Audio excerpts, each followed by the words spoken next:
So yun, what's up mga idol? Kamusta na naman sa ating panibagong video?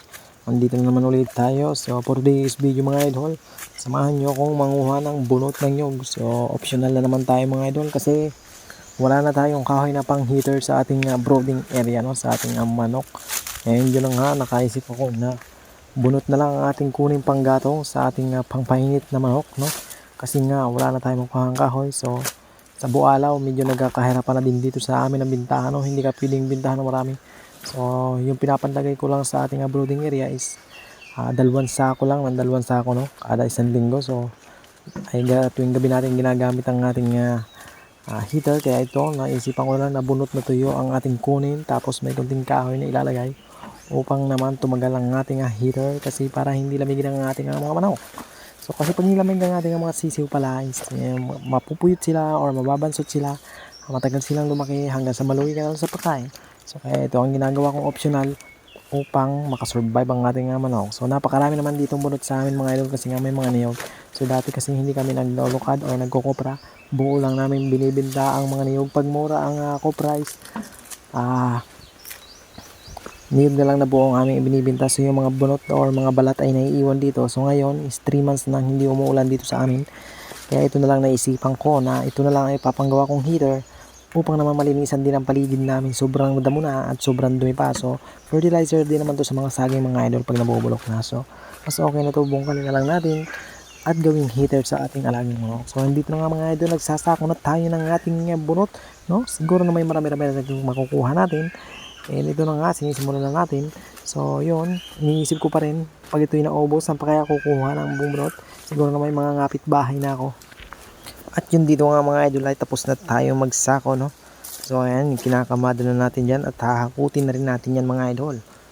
And yun, let's go, maghakot na tayo. Siyempre, bago nga lahat, papakita ko muna sa kapilipong yung mukha. Ayun na, ito nga mga idol yung nakuha natin. So bali 7 or 6 na sako sila. So ayan yung ibang sako. So na ayan, nakakita nyo naman. And kung mapapasin nyo din mga idol, yan ay tuyo, no? Ayan. So ayan, nakikita nyo, tuyo yan mga idol. So mabilis lang yan lumingas o mabilis lang yan umapoy kasi nga hindi sila basa. Yan ay tuyo. So meron din tayong mga baong na wala na ng balat. So sinama na rin natin yan kasi alam naman natin na malakas ang lingas niyan. So ayan mga idol, let's go. Tayo ay maghahakot na. Okay, at napakalapit lang din naman ito mga idol sa ating kulungan ng manok. So nakain agad tayo, napakabilis, no? At yun na nga, ay isang kisak mata lang ay andito na agad tayo sa ating kulungan ng manok, no? Sa kinakamada natin, nakikita nyo naman ang aking kagupuhan ay naghahakot lamang. So sipag at tiyaga lamang ay paano kat makakaahon din tayo sa ating kahirapan. Yun nga mga idol, so ayan, tapos na tayo, na ayan nga pala yung ating nakuha ngayon. So marami pa yan mga idol dito sa tabi-tabi or hindi pa natin na isasako or hindi pa natin na kukuha mga idol, no? So siguro saka naman. So ngayon lang kasi malapit na dumating ang ating sisiw. So na ito na nga pala yung ating brooding area. Pasensya na kayo sa ating brooding area mga idol. So ayun na naman ang aking kabugian ng pagmumukha ko. Ito hindi nakakasawa sa aking paningin. So ayan, nakikita nyo. Ayun nga pala yung ating ipa or bualaw mga idol, no? So ilalagay na natin yan. Let's go, samahan nyo ako. Bago lahat, i-forward na natin yan.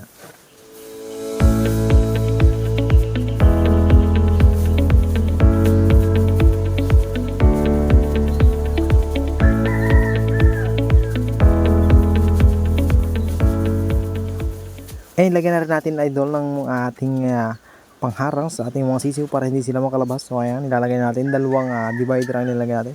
So na ayan ang kinalabasan ng ating ipa mga idol, ang ating brooding area. Nakikita nyo talagang napaka red orange mga idol. Kitang kita nyo ang kagandahan ng kanyang kulay kahit sobrang pangit naman.